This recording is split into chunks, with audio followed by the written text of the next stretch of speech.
The meeting room on Neutral Station Omega-7 felt colder than usual. Dr. Lisa Carter rubbed her tired eyes and looked at the 3 alien delegates sitting across the massive conference table. For 6 months now, she had been trying to help them reach peace. For 6 months, they had been making her job impossible. High Chancellor Zethkar of the Krillian Empire leaned back in his chair.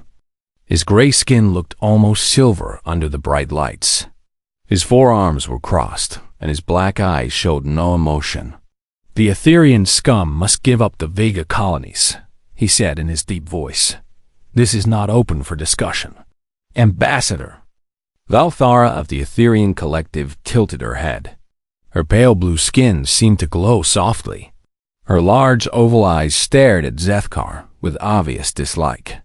When she spoke, her voice seemed to come from everywhere at once. "The Krillians speak of things they do not understand. The Vega system belongs to those who can feel its true nature. Your people are blind to such things." War Prime Goxel of the Bruthan Confederation slammed his massive fist on the table. The sound echoed through the room like thunder. His red skin was covered in old battle scars, and his tusks gleamed white. "Both of you talk too much. The strong take what they want. The weak beg for scraps. This is the way." Lisa sighed quietly. This was how every meeting went. The same arguments, the same threats, the same refusal to compromise. She had been Earth's best diplomat for 15 years, but these aliens made her feel like a complete beginner. "Perhaps we could discuss the mining rights on Kepler 442, she suggested. "If we can find a way to share the resources there, it might help us move forward on other issues." Zethkar made a sound that might have been laughter. "Humans always think everything can be shared.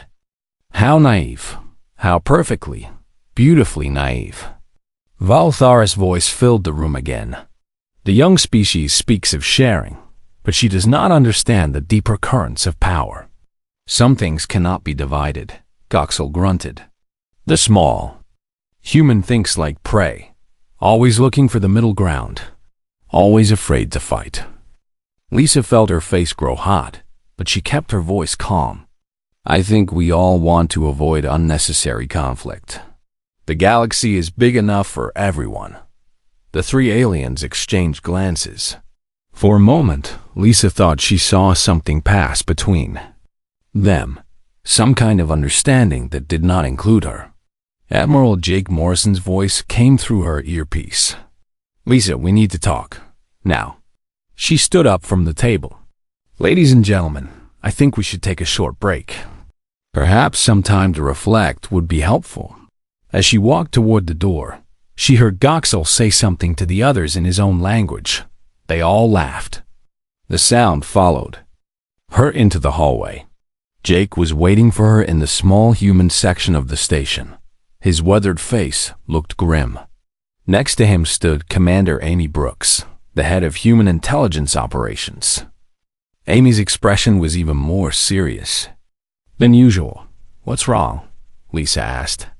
Amy activated a small device that would block any listening equipment. "We've been monitoring communications from all 3 alien factions. What we found is not good." She pulled out a datapad and showed Lisa a series of charts and numbers. "The Krillians have been building new warships for the past 8 months. Not just a few ships, hundreds of them. Their military production is at wartime levels." Lisa frowned. "But they said they were only maintaining their defense forces." "They lied," Jake said simply. "And they're not the only ones." Amy switched to another screen. "The Etherians have been moving their psychic weapons into position around key star systems. They claim these are just training exercises, but the pattern shows they're preparing for a major offensive." "And the Bruthans?" Lisa asked, though she already knew the answer would be bad. "Goxel has been calling up warrior clans from every corner of their territory," Amy continued. "They're massing the largest fleet in their history, all while sitting in that room telling you They want peace. Lisa felt sick. So all of this, the negotiations, the peace talks, it's all been fake? Jake nodded. It gets worse. We intercepted some coded messages between their military commanders. They're not really fighting each other. Not yet. They're coordinating. Coordinating what? Amy showed her another screen. This one showed a map of human space. Red marks indicated human colonies and important systems. They're planning to divide up human territory. After they finish their fake war, they want to split our space between them. Lisa stared at the map. Every red dot represented millions of human lives. Families, children, entire worlds full of people who trusted their government to protect them. But why? She asked. We've been helping them. We've been trying to make peace. That's exactly why, Jake said. We're useful idiots. We keep them talking while they get ready for war. And when the fighting starts, they can blame us for the failure of diplomacy. Amy pulled up one more file. We also found evidence that they've been pressuring our colonies, offering protection from the other factions. Some of our worlds already have alien military advisors on them. Military advisors or occupying forces? Lisa asked, "What do you think?" Lisa sat down heavily in a nearby chair. Everything she had worked for, everything she had believed about the peace process, was a lie. The aliens had been playing games while planning to destroy humanity. There's more, Amy said quietly. Our analysis shows they've been studying human psychology. They know exactly how to manipulate us. They know we'll keep trying to find compromise, even when there isn't one. They're counting on us being too nice to fight back. Jake walked over to the window that looked out into space. Stars twinkled in the darkness, peaceful and eternal. But Lisa now knew that peace was an illusion. So, what do we do? She asked. Jake turned around. His eyes had a hard look she had never seen before. We stop playing their game. What do you mean? I mean, we do something they won't expect, something they can't plan for. He paused. We walk away. Lisa looked at both of them. Walk away? From the negotiations? Walk away from everything, Amy said. No more talks, no more compromise, no more trying to make everyone happy. But if we leave, they'll say we caused the war. Jake smiled, but it was not a happy smile. Let them. By the time they realize what we've really done, it will be too late. Lisa felt something change inside her. The naive diplomat who had entered this room was gone. In her place was someone harder, someone who finally understood the game. When do we start? Captain Ryan Walsh spread the intelligence files across the table in the secure briefing room. The holographic displays showed ship movements, communication intercepts, and military buildup data from across the galaxy. Admiral Jake Morrison, Dr. Lisa Carter, Commander Amy Brooks, and General Nathan Cross gathered around to study the evidence. The situation is worse than we thought, Ryan said. His voice was steady, but Lisa could see the anger in his eyes. We've been tracking alien fleet movements for the past 3 months. What we found changes everything. He pointed to a display showing the Krillian Empire's territory. Red dots marked their warships. The Krillians have been moving their battle fleets into attack positions around human colonies. But look at this. The display shifted to show Etherian and Bruthan territories. The Etherians and Bruthans are doing the same thing. General Cross leaned forward. They're surrounding us. It gets worse, Amy added. She activated another display. We intercepted high-level communications between their military commanders. They've been planning this together for over a year. Lisa stared at the data. But they act like they hate each other in the meetings. They do hate each other, Ryan explained. But they hate and fear us more. They've been using the peace talks to keep us busy while they coordinate their plans. Jake studied the tactical displays. Show her the colony reports.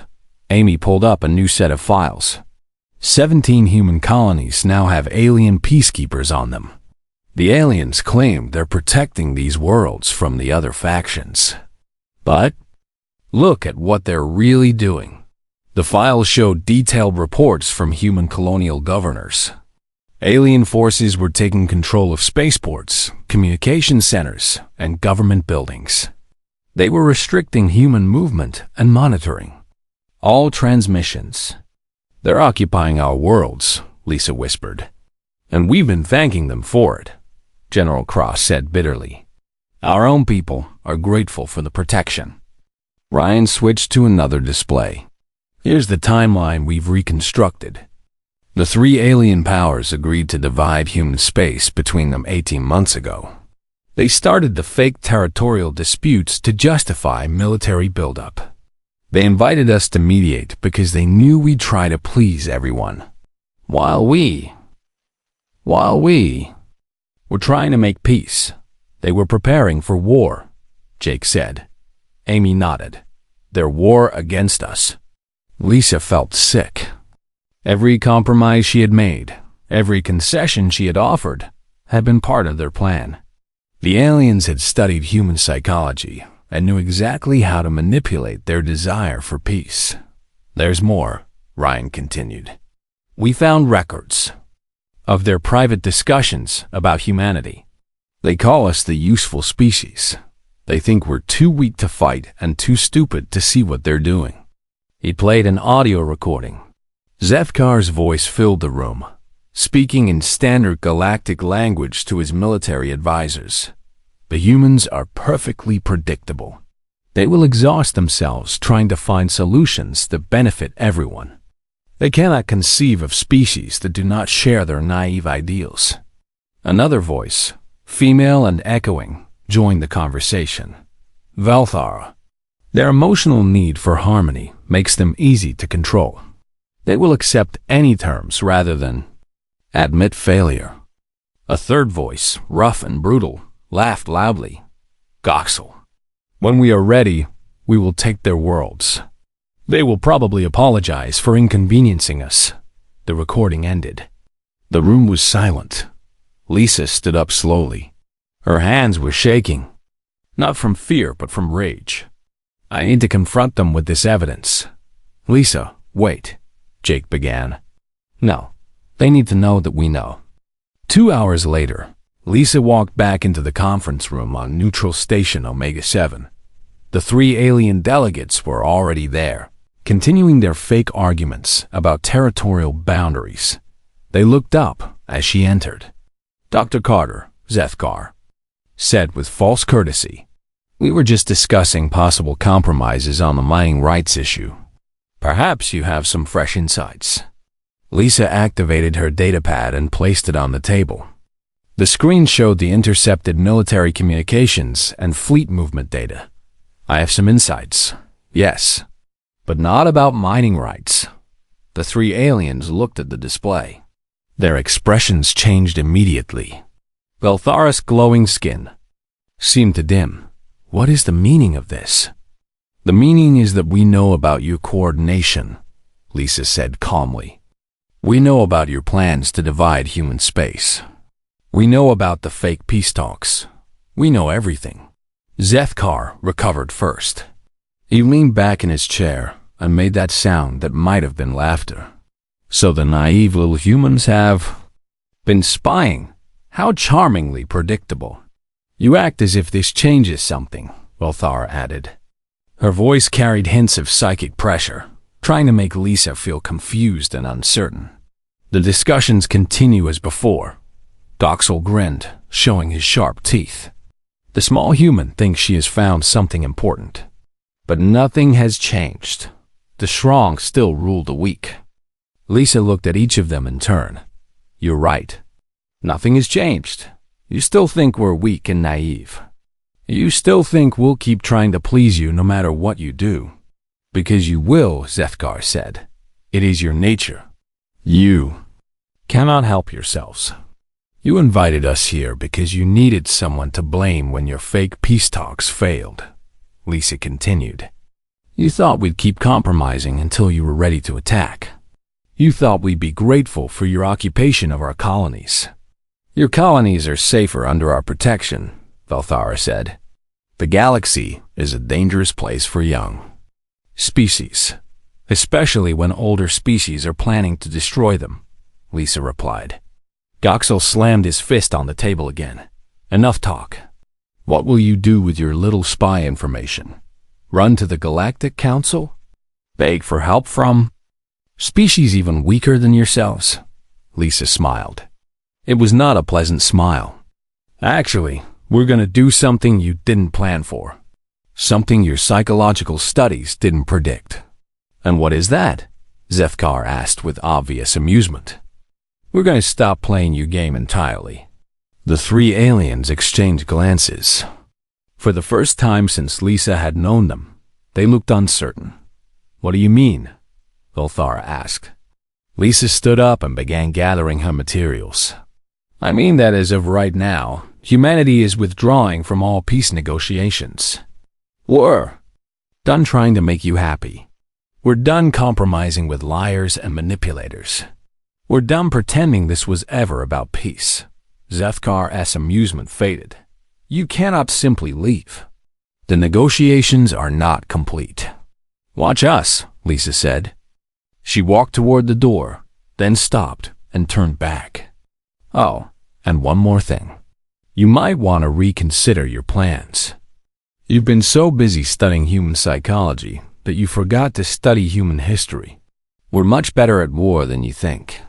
As she left the room, she heard Goxel's voice behind her. Empty threats from a dying species.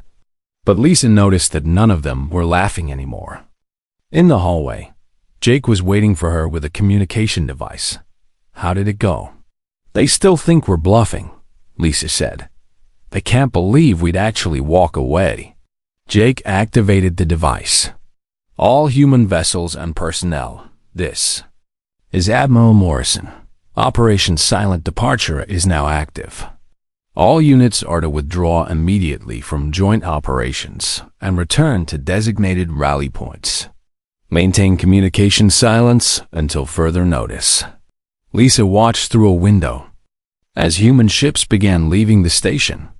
Within hours, Neutral Station Omega-7 would be empty of human presence for the first time in 6 months. Think they'll try to stop us? She asked. Jake shook his head. Not yet. They still think we'll come crawling back in a few days. They have no idea what we're really doing. Lisa smiled again, and this time it was genuine. Then they're in for quite a surprise. 3 days after the humans left Neutral Station Omega-7, High Chancellor Zethkar was still amused. He sat in his private quarters aboard his flagship, reviewing reports from his intelligence officers. The humans had indeed withdrawn all their people from the peace negotiations, just as the naive Dr. Carter had threatened. How long do you estimate before they return? Asked his aide, a younger Krillian with bright silver skin. Zethkar made that sound that passed for laughter among his people. Perhaps a week. Maybe 2, if they are particularly stubborn. Humans cannot survive without approval from others. They will come back begging for another chance. On the Etherian homeworld, Ambassador Valthara floated in her meditation chamber, her pale blue form surrounded by glowing crystals. Her telepathic advisors shared their thoughts with her across the psychic network that connected all Etherian minds. The human withdrawal is temporary, one advisor projected. Their emotional patterns show deep need for harmony. They cannot tolerate conflict for long periods. Indeed, Valthara responded, her mental voice calm and certain. They will realize they have no choice but to accept our terms. Young species always learn this lesson eventually. War Prime Goxel was less patient than his allies. He paced back and forth in his war room, his heavy boots making the metal floor shake with each step. His scarred red skin gleamed under the harsh lights as he studied tactical displays. The humans show weakness, he growled to his war chiefs. They run from difficult conversations like frightened children. When they return, we will demand even more from them. Elder Mindara of the ancient Cosmic Council watched the situation from her distant observatory. She was older than any of the other species, her crystalline form having existed for thousands of years. She had seen many young species rise and fall, and humans seemed no different from the rest. Typical young species behavior, she recorded in her official logs. Emotional reactions to complex political realities. They will adapt or perish, as all species must. But as the days passed, something unexpected began to happen. The humans did not return to the negotiating table. More surprising, they seemed to have vanished entirely from galactic affairs. Commander Annie Brooks coordinated the withdrawal from a secret command center deep inside human space. Banks of computers tracked the movement of every human ship, every diplomatic mission, every trade agreement. The operation was vast and complex, but it moved with precision that would have surprised the aliens who thought humans were disorganized. Status report, she requested from her staff. All diplomatic personnel had been recalled from alien territories, reported Lieutenant Dan Parker. The last group left Etherian space 6 hours ago. Trade operations? Amy asked. Suspended, replied Captain Helen Davis. All commercial contracts have been terminated according to their legal exit clauses. No new agreements are being negotiated. Joint military exercises? Cancelled, said Major Scott Williams. Our ships have withdrawn from all cooperative operations. The aliens are asking for explanations, but we're maintaining communication silence. Amy nodded with satisfaction. The aliens had become so used to human cooperation that they had not realized how much they depended on it. Human merchants had been carrying goods between alien worlds because humans were trusted by all factions. Human technicians had been maintaining equipment that the proud alien species could not repair themselves. Human mediators had been preventing dozens of small disputes from becoming wars. Now all of that was gone, and the aliens were starting to notice. Captain Ryan Walsh monitored alien communications from his intelligence ship hidden in an asteroid field. The intercepts were becoming more interesting each day. "Sir," called his communications officer, Ensign Betty Moore. "We're receiving a lot of chatter from Krillian military frequencies. They seem confused about something." Ryan listened to the translated conversations. Krillian commanders were reporting equipment failures on several of their newest warships. The advanced targeting systems that human engineers had helped install were breaking down, and the Krillians could not fix them. "What about the Etherians?" Ryan asked. "Similar problems," Betty replied. "Their psychic amplification networks are failing. Apparently, they need some kind of rare crystal that only humans knew how to process. And the Bruthans? Their supply lines are collapsing. Turns out humans were carrying most of their food and fuel between their worlds. The Bruthan transport ships can't handle the job alone." Ryan smiled grimly. The aliens had been so focused on their military plans that they had not noticed how much of their basic infrastructure depended on human support. Dr. Lisa Carter was no longer trying to make peace between alien factions. Instead, she was meeting with representatives of smaller species that the major powers had ignored. In a conference room on a human space station, she spoke with delegates from a dozen different worlds. "The Zephyrians offer their mining expertise," said Ambassador Kree, a small, insect-like being whose people had been bullied by the Krillians for decades. "The Vel offer medical knowledge," added Dr. Zhang, speaking for a species of aquatic beings who had been forced to pay tribute to the Etherians. "And we offer our shipbuilding skills," said Captain Tor of the Hammerian Republic, whose rocky-skinned people had been treated as slaves by the Bruthans. Lisa looked around the table at all these species that the great powers had dismissed as unimportant. "Together we can build something better than what existed before." Meanwhile, the three major alien powers were discovering that they're fake. War preparations had real consequences. Without human mediators to manage the smaller conflicts, old grudges between their own member species were surfacing. Zethkar received reports of rebellion in the outer Krillian territories. Several colony worlds were demanding independence, claiming that the Empire had spent too much on military buildup and too little on their needs. Valthara felt the psychic network of the Etherian collective becoming unstable. Fear and anger from their member worlds were creating mental static that interfered with their advanced technology. Doxel faced challenges from rival war chiefs, who claimed he had grown weak by depending too much on human trade and support. 3 Bruthan clans had declared blood feuds against each other over resources that were now scarce. 6 months after the human withdrawal, the situation had become critical.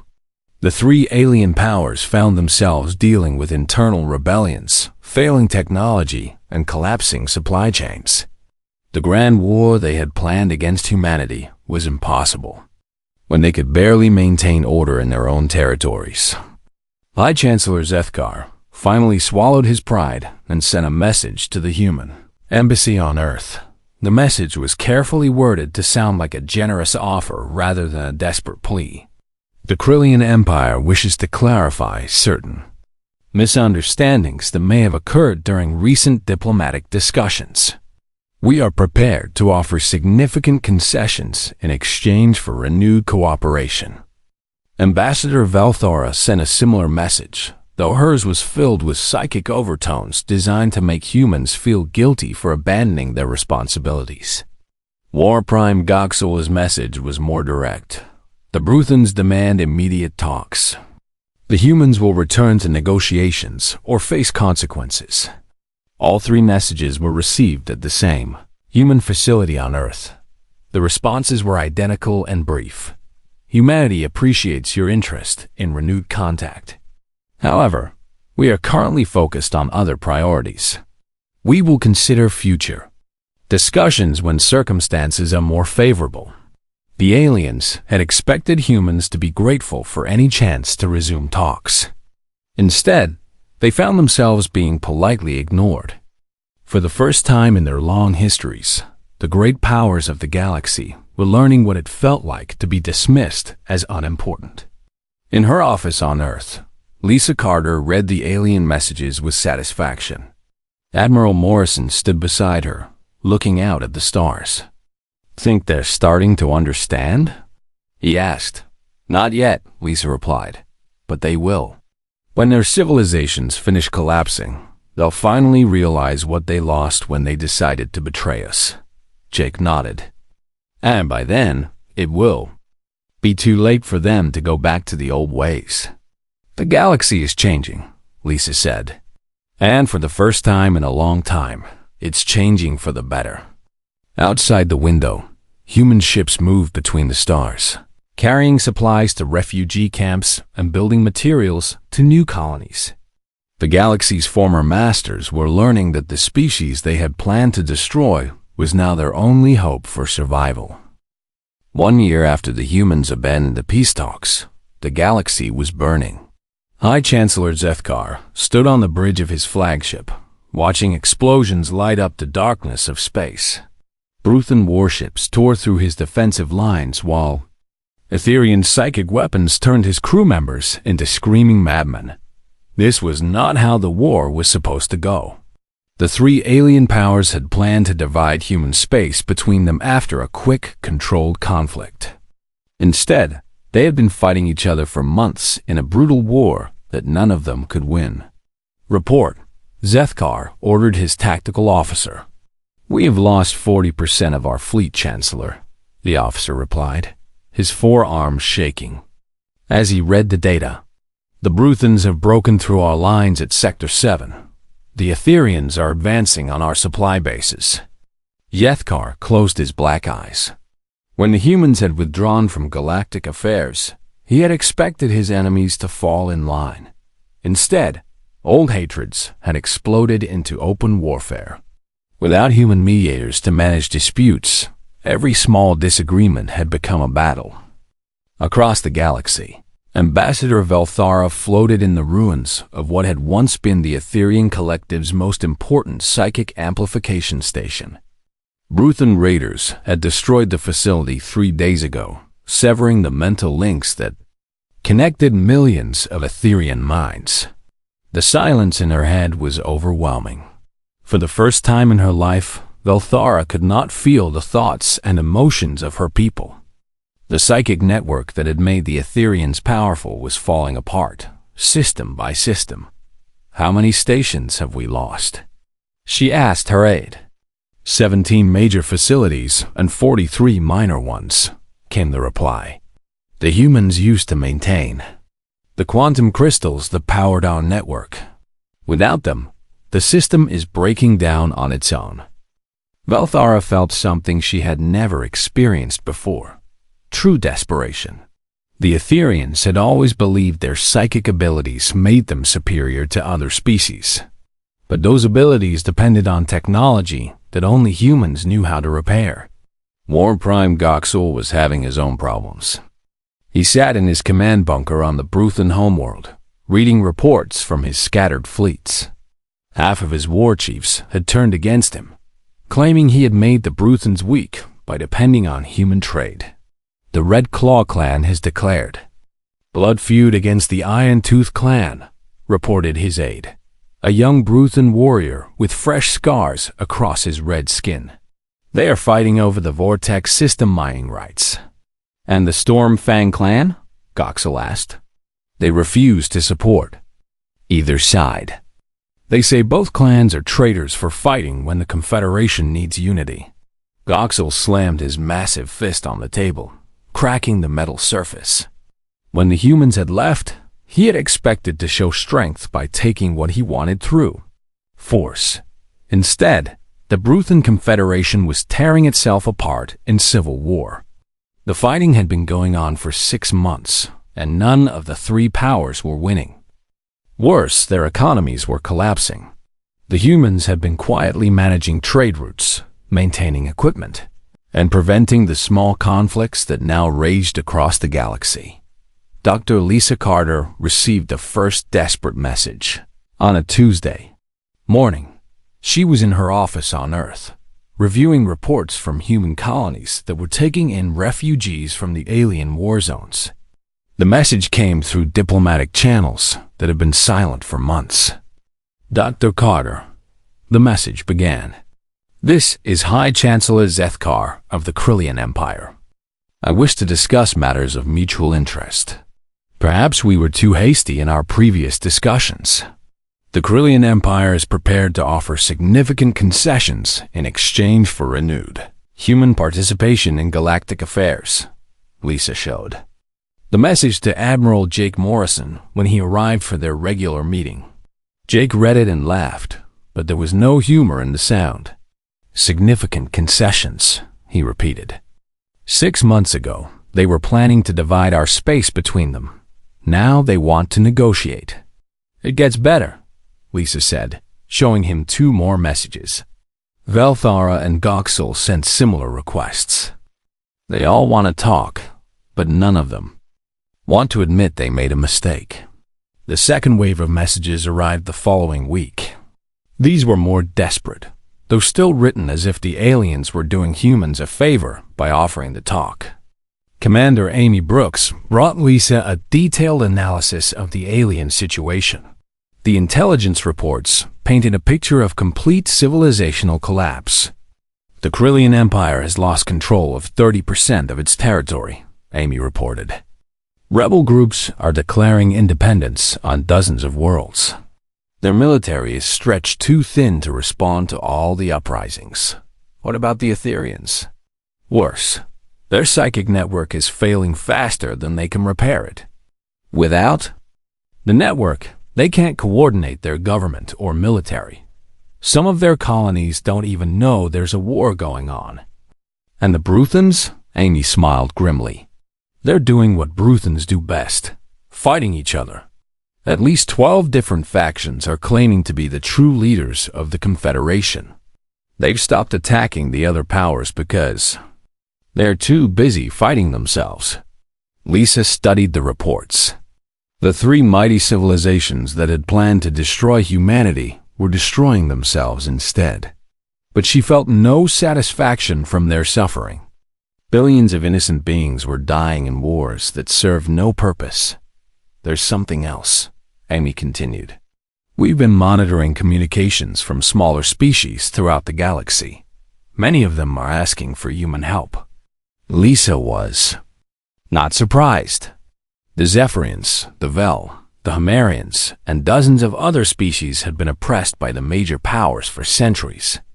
With their oppressors busy fighting each other, these smaller civilizations were finally free to ask for the help they needed. Captain Ryan Walsh entered the office carrying a stack of data tablets.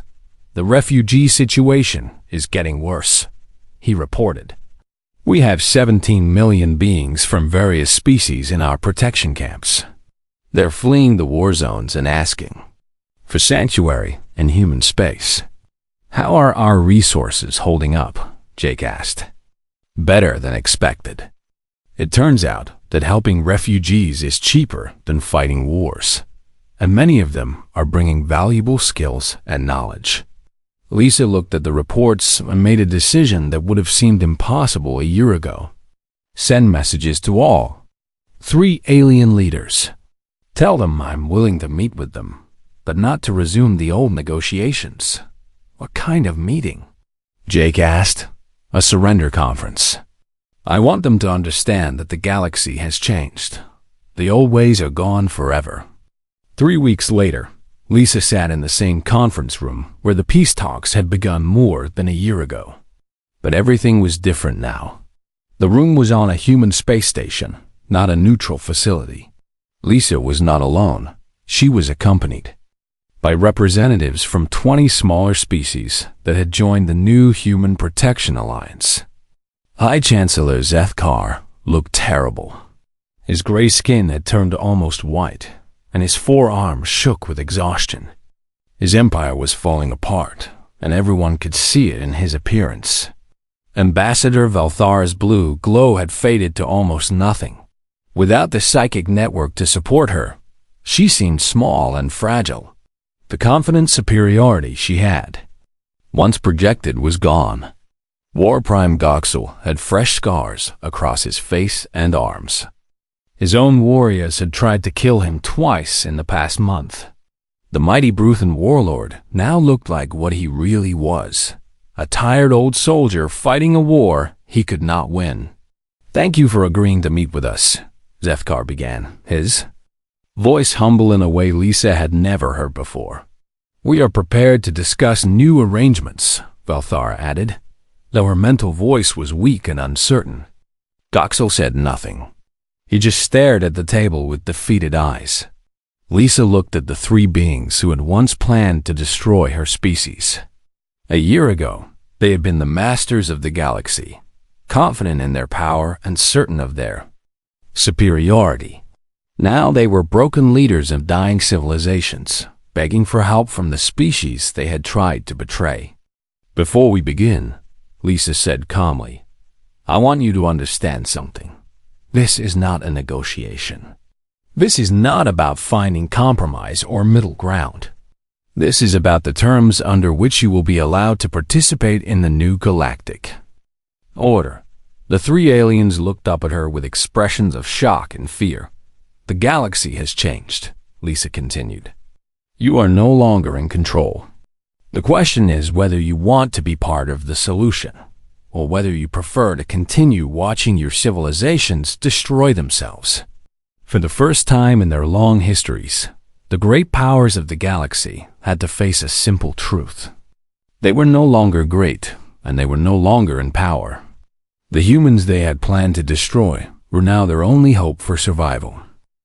2 years after the humans walked away from the peace talks, Dr. Lisa Carter stood before the largest gathering in galactic history. The Great Assembly Hall on Earth held representatives from over 200 species. Some sat in chairs, others floated in special tanks, and a few existed as energy patterns in containment fields. At the front of the hall, the 3 former galactic powers sat in simple metal chairs. High Chancellor Zethkar of the Krillian Empire looked like a shadow of his former self. Ambassador Velthara could barely maintain her blue glow. War Prime. Goxel stared at the floor, his spirit broken by months of civil war among his own people. Behind them sat dozens of representatives from smaller species that had never been allowed to speak in galactic forums before. The Zephyrians who had been enslaved by the Krillians. The Vel who had been forced to pay tribute to the Etherians. The Hamarians who had been treated as property by the Bruthans.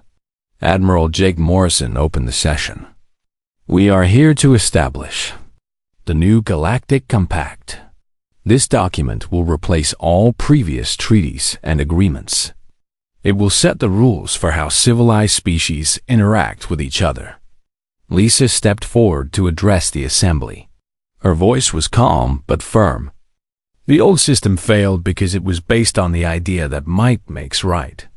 The strongest species took whatever they wanted from the weaker ones. This led to endless wars, suffering, and waste. She gestured toward the three fallen powers. 1 year ago, these three civilizations controlled most of the galaxy. They planned to divide human space between them after destroying our ability to resist. They thought we were too weak and naive to stop them. Murmurs filled the hall.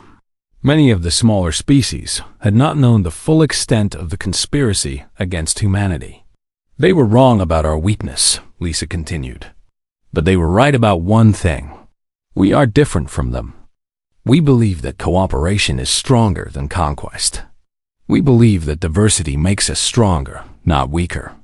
Captain Ryan Walsh activated a holographic display that showed the current state of galactic civilization.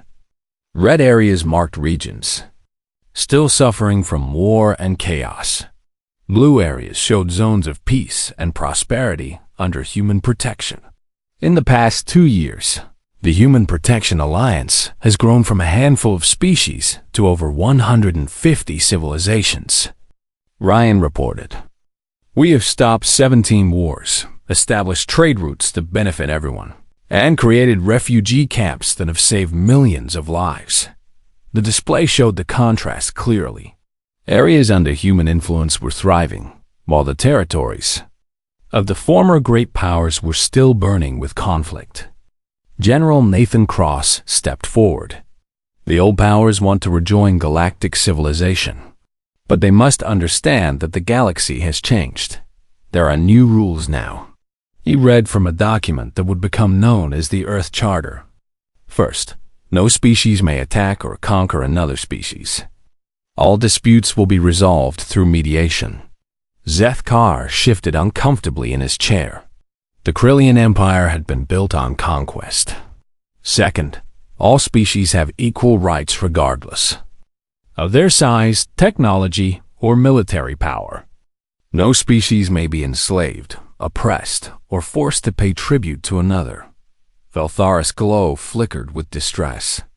The Etherian Collective had maintained dozens of client species in virtual slavery. Third, any species that violates these rules will be expelled from galactic civilization and denied all trade, support, and protection. Goxel looked up from the floor for the first time. The Bruthan way of life was based on taking resources from weaker species. Lisa returned to the podium. These rules apply to everyone, including humanity. We are not seeking to replace the old masters with new ones. We are creating a system where no one can be a master over others. Commander Amy Brooks presented the enforcement mechanisms. The Galactic Peace Fleet will be made up of ships from all member species. No single civilization will control more than 10% of the fleet. Decisions about using the fleet will require approval from at least 60% of the member species. The three former powers exchanged glances. This was not what they had expected when they asked for talks. Zethkar stood up slowly. His voice was weak, but still carried traces of his old arrogance. The Krillian Empire has ruled the galaxy for 1,000 years. You cannot simply erase that history. Lisa looked at him calmly. Your empire collapsed because it was built on oppression, and fear. History will remember it as a cautionary tale, not a golden age. Velthara tried to project her thoughts into Lisa's mind, attempting to influence her emotions. But Lisa had been trained to resist psychic manipulation. "Your mental tricks do not work on us anymore," Lisa said. "We know all about your methods of control." Goxel finally spoke, his voice rough with defeat. "What happens to my people if we refuse these terms?" General Cross answered, "The Bruthan Confederation will continue to tear itself apart in civil war. Your colonies will keep declaring independence. Your economy will collapse completely. Eventually, there will be nothing left of your civilization. But if we accept," Goxel asked. "Your people will receive humanitarian aid," Lisa explained. "We will help you rebuild your economy based on trade instead of conquest. We will mediate between your various clans to end the civil war. You will have a chance to become a productive member of galactic civilization." The choice was clear, but it was still difficult for the proud alien leaders to accept. "Ambassador." Kree of the Zephyrians stood up. "The Zephyrian Republic votes to accept the Earth Charter." Her insect-like voice buzzed with satisfaction. After centuries of oppression, her people were finally free. Dr. Zeng, representing the aquatic Vel, raised a tentacle. "The Vel Alliance accepts the charter."